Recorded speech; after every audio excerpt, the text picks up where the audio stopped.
Well, I am back. Welcome to The Butler Did It. I'm your host, Adam Butler. Thank you so kindly for joining me. Man, I love doing this podcast, man. It may not seem that way because I miss a lot of shows, okay? But I love this podcast, and you know what? I get very nervous whenever I do this podcast, which is a strange feeling for me because, you know, I've been podcasting for well over a decade at this point. I have a podcast with Fox Sports. Check it out. One of those podcasts on the Up On Game Network. Shouts out to the whole squad over there.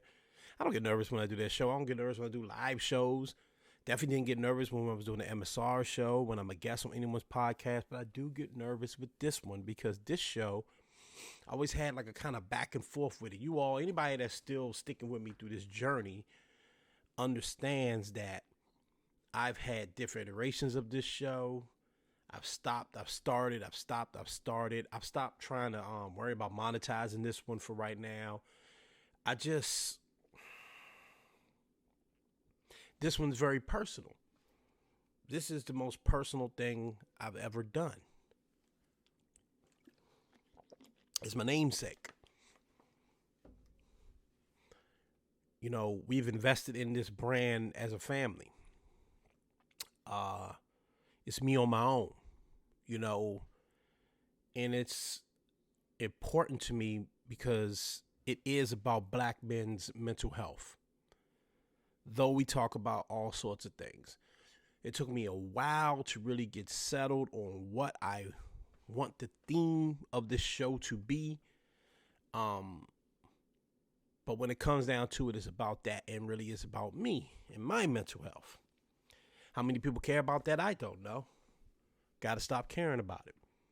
So a while back, and first and foremost, thank you for tuning in. I hope you noticed that I had the 2 throwback shows posted over the past couple of weeks. I think I posted the Black Men. I think I posted the Black Men Be Sensitive show. And then I posted my interview with Nikki. Shouts out to Nikki's Thoughts, Freak Nick on Instagram and all social platforms, man. She's dope. Those interviews that I never posted on the podcast stream, they've been on my YouTube for a while. Just thank you for the people that supported that, man. I was trying to give y'all a little tease because I knew I was coming back, and I knew I was coming back now. I had originally planned to come back 9 months ago, okay? My original plan was to come back 9 months ago. I actually recorded a show about 9 months ago. Actually, I think I may have did one in between. I think I did something about the Kanye thing, but the Black Men Be Sensitive and Everybody Got a Damn Podcast show, that was over 9 months ago because my original plan was to get this thing going. I've really been wanting to get this thing going for a while, okay? And then something happened. I think about maybe a week after I did the Black Men Be So Sensitive show, around Father's Day, I was at Vital Records, okay? I was at Vital Records because your boy needed a new passport, and I needed to get my social security card. Not my social security card. I need to get my birth certificate. I'm sitting in Vital Records. You know, it's a government building. You know, what do you do in a government building but just sit around and wait? And I get a text from my wife, okay? I get a text from my wife. And I'm going to show you the picture of the text. It's right there. Now, when I see this picture, because of the times we are currently living in and because your boy can be a little dingy when he wants to be, I immediately thought that my wife and my son had COVID. First thing I thought was, damn, man, got COVID. Worried about them, but also, damn, I got to put my blue light glasses back on, y'all. Sorry, these things protect me from these lights. Damn, you know, I got to get tested too. And I'm actually telling the story a bit backwards. Excuse me. She called me crying. I'm messing the story up. Like Chris Rock, I'm screwing the joke up. She called me crying and said, check your phone. Sent me this text with this picture that I've already shown you that looked like 2 COVID tests because of the world we live in. But then I really looked at it and realized, oh my God, my wife is pregnant. I went from total fear and shock to total joy and shock. I had to excuse myself out of the waiting room of Vital Records, looking weird. I'm in a government building, looking very strange. I'm on the phone. Oh my God. Step out in the hallway, try to find a bathroom. Can't find a bathroom because it's a government building. So I just talked to her in the hallway, and I almost wept with joy, but I couldn't because I'm in this public space.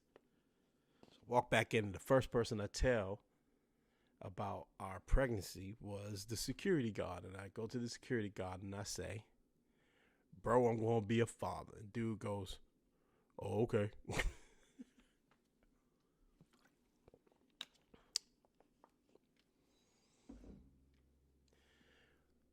So for the last 9 months, besides my financial obligations, my job, the What Are Those podcast that pays, I couldn't focus on anything else but the fact that my wife was now pregnant, something that she and I had been trying to accomplish for quite some time.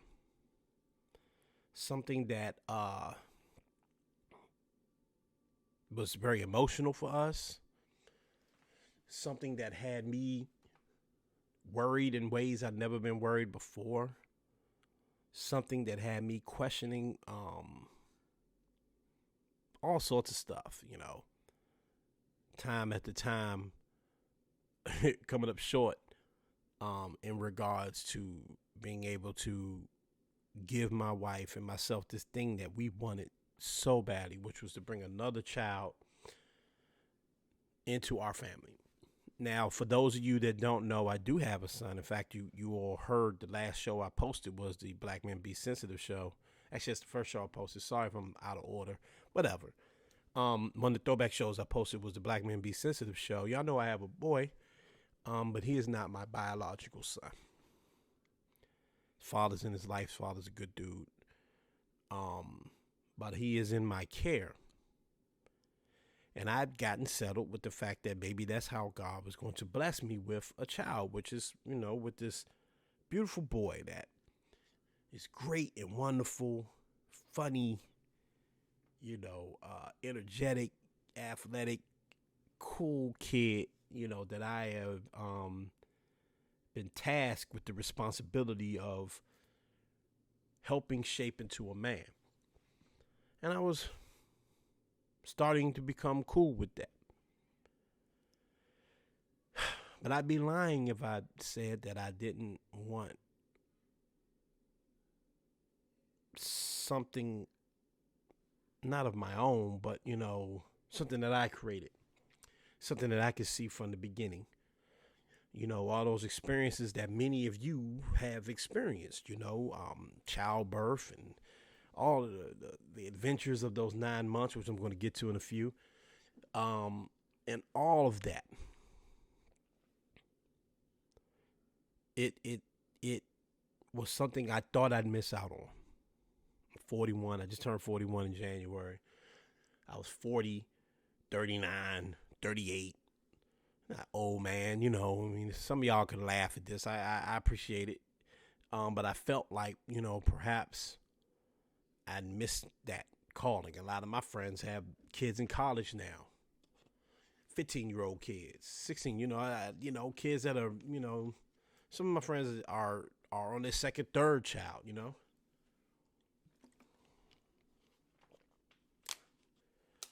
I don't know. I just felt like maybe it wasn't in the cards for me. By the way, as I tell this story, this is, as the video was titled, this is my story of our pregnancy. I'm going to have my wife on soon to talk about her experience, which is different and interesting. So I found out we're pregnant. With all of that context I just gave you, needless to say, I was on my knees thanking God. I never knew I wanted something so bad. I never knew I wanted something so bad. And I don't know if many men talk about this. I'm not sure if you are gonna feel me, but like my protective gene went into 5 million billion quadrillion. You know what I mean? Like it was all I could think about was getting my wife through this pregnancy as safe as possible. All I cared about was getting my wife through this pregnancy as safe as possible. Getting my wife through this pregnancy as safe as possible and making sure that my child was born with no flaws. How do I control that? That's something that stuck on my mind for 9 months. I lived in fear, in quiet fear, for 9 months.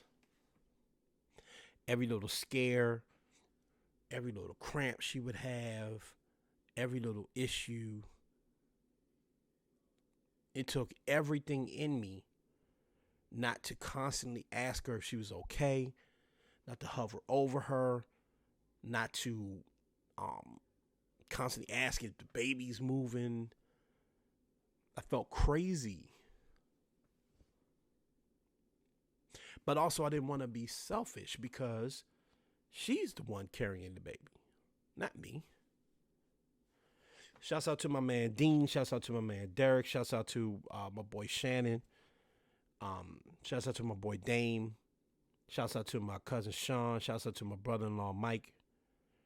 All of these dudes, I'm listing on my brothers, to be honest with you, but I had some praying hands in my corner, man. It was amazing to see how men can come together in a time. And it's why it's so shocking to me and why I feel the need to talk about it on this show from my perspective. Now, it's not just to brag because my baby girl is here, but to talk about something I didn't hear men talking about until I found out my wife was pregnant, and I started telling people, and the dudes, and they started coming to me and going, look, man, this is what it's going to be like. This is what you're going to go through.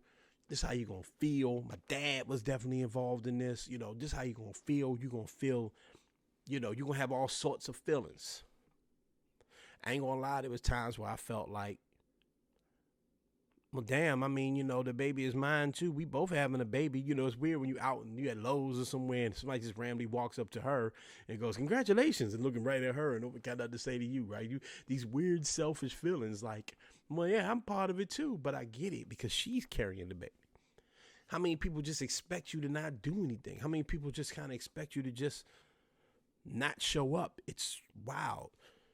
So all of the fellas that showed up for me during this time, I never knew I needed that. I never knew anyone needed that. I remember a while back, shouts out to my cousin Sean again, his wife, his beautiful wife, Kels. Shouts out to Kels fam. Was pregnant about a year ago. And we were sitting around at dinner, and he was like, yo, man, somebody should write a book one day about like a self-help book for men, during pregnancy. And at the time, I remember even thinking like, oh man, why would a man need a self-help book? But you do. It's not because you're going through the same level of pain and discomfort and whatever else, emotional, hormonal changes and all that. No, it's how my man Dean put it. He came to me and he said, Adam, there's going to be times when you're going to feel helpless.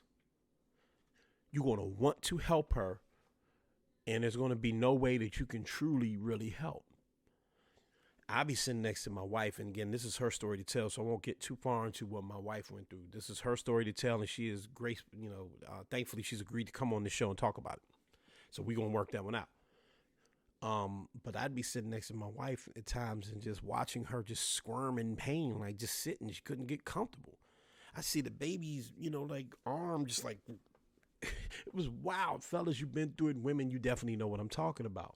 And there was just nothing I could do for her but be there emotional. That's why I do think that a show like this is important. And those praying hands and those brothers that was checking on me, making sure, giving me great advice, sometimes on a daily, was super important, because I don't know if I would have known what to do had I not had those wise words from them. I couldn't do no podcast for the past 9 months, man. I couldn't do it. Not this one. I had to do one of those. There were even things that I was asked to do for one of those in terms of going out of town and showing up to certain events, large events and such, that I had to turn down out of concern for my wife and my baby's well-being. I probably lost some money. But thank God everything worked out. But I couldn't do this one because I'm too weird and too superstitious. I felt like if I came in here and talked about my journey throughout the process, that something bad would happen.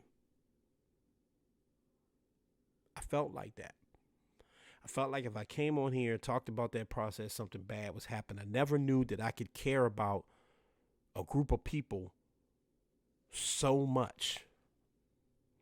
I never knew that I could worry about a group of people so much. I never knew how much I truly loved my wife. It's not that I didn't. It's not that I didn't. It's that it unlocked a whole new level of consciousness and awareness of the amount of love I have for this woman, watching her carry my legacy inside of her and struggle doing so. I never knew I could love a person that I've never met nor seen so much. I did all the things. I talked to her in the belly and all that, and rub my wife's belly and this, that, and another. But the day I really, besides sonograms, right, which, wow, the day I really realized that there was a human in there was one day I was rubbing my wife's belly because she was in pain, and I felt the heel of my child's foot. And I could feel like the smoothness of, how a baby's foot feels. And I lost my mind. Not because I wasn't aware that there was a baby in there, obviously, but it was like a connection. I never knew that I could love and worry about a person that I never met like this. I never knew I had that in me. And then there's my boy. Every day I worried about, man, I don't want him to feel left out. My wife would bring it up a lot, and I would kind of go, oh, he's going to be fine, because I wanted her to be okay. But I was definitely worried about my boy, and was he going to be okay? And was he going to feel left out? Now, he's a big brother. How's he going to feel? I don't want him to feel any less love. This process has, I don't want to say amplified, because that's not the right word, because the love was there. Shine a spotlight on the amount of love I have for this family and how important my family is to me. How I'm nothing without my family. As a man, all I have been tasked to do, my purpose was to take care of this family. I wanted to do, Butler did it. This is my bread and butter. This is what I do. This is the thing this is the thing I'm going to do. Okay? But I couldn't. Not with that amount of pressure and stress. And as black men, you know that a lot of times, and black people, black women do this all the time as well. But you know, right now I'm talking to black men. Any of us that's worth anything will work ourselves into the grave, into the early grave. You know we will. We will stress ourselves out. We bottle things up. We act like things aren't going on. I still do it to this day. There's a couple things I had to put to the side because I had to really focus on my wife and my child and my children. But I wasn't going to be able to multitask through this. I wouldn't have been here. I wouldn't have been here on March 2nd at 1:54 p.m. Eastern Time when my beautiful baby girl came sliding up out of there. One eye like Popeye. Sorry, but hit the mic. One eye like Popeye. Full of, covered with whatever. Crying and sneezing. Tripping me out. Instantly fell in love. Instantly. The most beautiful thing I'd ever seen in my life. I wouldn't have made it. Not with my anxiety. No, I wouldn't have made it. So yeah, I'm on here bragging. By the way, that's a picture of August. Her name is August Lee Butler. She's beautiful. What else can I say? She's beautiful. She looked like her mama, but she got my nose and my head. But she looked like her mama. I'm so proud. I'm so proud of how my boy is reacting to it. He's taking on the big brother role like a champ. I'm so proud of him. I'm so proud of my wife. She's going to tell her story. But I'm so proud of her. The things she went through to get through these 9 months are incredible. I'll never do anything that will match that. I'll never do anything that will match what my wife did for us. I owe her everything. I do. It's amazing. So what's the lesson? The lesson is, fellas, it's okay to take a step back.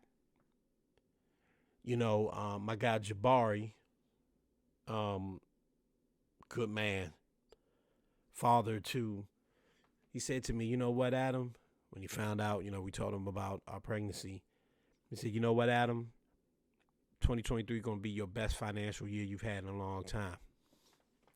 And I thought about that for a long time. I really did. I really thought about what does that mean? And I've had some good things happen this year. You know, I've gotten sponsorship through my What Are Those pod. Some good things have happened this year. But I didn't take it literally. I chose not to take it literally. I don't know if he meant it literally or not. I'm sure he meant it literally. I chose not to take it literally. I chose to hear it as you're going to do whatever you need to do in time. Don't have to rush it. One thing at a time. Make sure that your wife is straight. Make sure your son is straight. Make sure the baby is good. And once you know that, continue to make sure that they're good in the ways that you can. The time for play is over. We're here now. That's my personal story. For you fellas out there, I would say water the plant. Water your garden. That's Tyler Perry's words. Water your garden. Make sure that everything is cared for so you don't grow weeds. Water your garden. Take care of yourself. And everything will be okay. And then you get to the next thing. And then the next thing. But what you cannot do is burn yourself out. I was faced with the prospect of burning myself out over these last 9 months. I could have been traveling. All sorts of stuff came up. I'm telling you, folks practically begged me to travel. Sneaker cons and travels. No disrespect. Shouts out to them. They were just trying to get the work done. I thought about launching 4 or 5 pods in the middle of it. Plenty times I wanted to come do this. I had to take time. I had to water my garden. I had to make sure that the seed was cared for, both literally and figuratively. Okay? That's the lesson, fellas. And shout outs to the men that was there for me, man. I can't stress it enough. Man, I wouldn't have made it through if it wasn't for those fellas. Give me those wise words. Listening to me when I just wanted to talk. When I'm just frustrated. When I don't understand what's going on. When I'm just happy. All of that matters, man. And shouts out to my new co-host, August. I'm going to have her on here. I actually wanted to have her on here today by plan. I remember thinking like, yeah, I'm going to have August on the first Butler did it back. I'm going to have August on here. I'm going to have her in my, she a baby. She's an infant. She need, no. I'll figure it out. Maybe when I have Jen on, we'll have August on, but my setup is a little too fragile. I can't just hop up when the poop starts to fly or the tears start to, baby girl hungry. I can't be feeding her on camera, She'll make her debut, okay? She'll make her debut. Man, I'm overjoyed. I really am. All right, so before I close this one out, man, I want to talk about one thing that caught my eye over the weekend. I'm a huge film buff, okay? I've made films. I have 2 films that I've released. I got 1 film that is stuck in production hell, and I'm writing another film, all documentaries. I hope to be at the Oscars one day. I'm not ashamed to say that. Everybody needs goals. So I'm a big fan of the Oscars. I watch the Oscars every year. I watch the Oscars through all the controversies. You know what I mean? Through the Moonlight controversy. With La La Land, I saw Chris Rock get slapped in the face. And I definitely watched Angela Bassett lose to Jamie Lee Curtis this year. But to stick on this year's Oscars, just to address this year's Oscars, 2 things that have been, the talk of the town for the past couple of days. Angela Bassett losing in Ciara's dress. 2 different subjects. Going to attack them really quickly. Let's talk about Angela Bassett first. Angela Bassett is a queen. Angela Bassett is one of the best actresses or actors I've ever seen. Angela Bassett definitely deserves an Oscar. It's just unfortunate that sometimes the Oscars just snubs. Sometimes the Oscars just get it wrong. And there's so many biases and there's so many just weird, obstacles that actors have to go through in order to get these Oscars. And Angela Bassett has one of the biggest in being a black woman, clearly. But also, comic book movies just never win. So weird, right? You got the 2 Jokers won, but it's just so weird that, the Academy just has like a low respect for comic book movies. And then you throw the fact that she's a black woman on top of that. I can't lie. We shouldn't have had our hopes up for that one. I don't have an answer why. It's a stupid reason.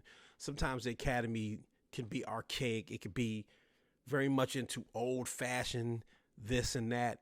It's weird. They're trying to please a bunch of people at one time. There's only like 8 categories, 8 nominees for each category. It's a lot, man. It's a whole lot. But I just wanted to say that Angela Bassett doesn't need an Oscar to prove her worth. Does it sound hypocritical? Yeah, I just said I want to be at the Oscars too. I hope to win an Oscar one day. I hope to be nominated for an Oscar. But to be real with you, just to have that next to you, say you've been there Angela Bassett has every reason to be proud, and we have every reason to be proud of her. I wouldn't let this upset you too much. Okay, that's just my humble opinion. Sometimes we have to just understand that a person is great even without it. And if you want to think about it like this, there are white men that went through the same thing, and it didn't make it any better or anything like that. But just to give you a little something, Martin Scorsese went years. I believe he won his first Oscar for The Departed. That was like 25 or 30 years into his career. Al Pacino has one Oscar. Okay, one. I think he may have won one for like supporting actor. I might be wrong about that. Don't feel like looking it up right now. Either way, Al Pacino has been snubbed several times. Leonardo DiCaprio has been snubbed several times. You know, the Oscars can just be stupid like that sometimes. But there's no denying that black women half the time don't even get nominated. Okay, so I'm not sitting there saying, hey, she should be happy that she just got nominated. I'm just saying, don't put too much stake into that, because that doesn't mean and doesn't take away from Angela Bassett's performance. Her performance was top notch, period, point blank. She's a top notch actress, period, point blank. Second thing I want to talk about is Ciara's dress. Ciara's dress, the Ciara Russell Wilson thing is weird. It remains weird. People's reaction to it, more importantly, is what's weird. Okay, the woman wore a sheer dress because she's fine and she can. And if that man ain't got no problem with it, who are you to have a problem with it, bruh? Is your wife going out dressed like that? Are you her slave master? Do you tell your wife how to dress? I don't tell my wife how to dress. I know my wife respects me no matter what she got on.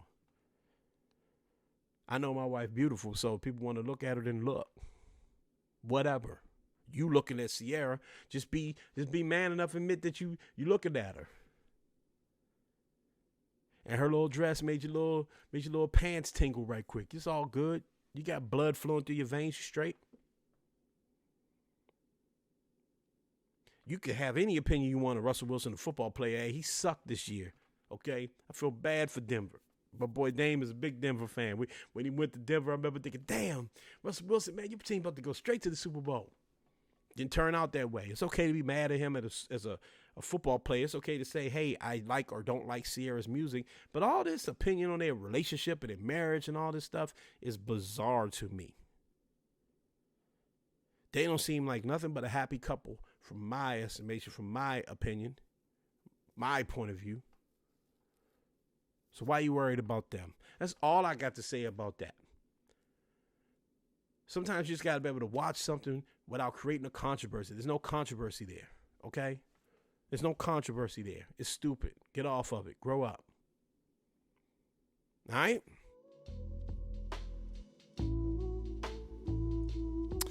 So, yo, that's my show. We're back.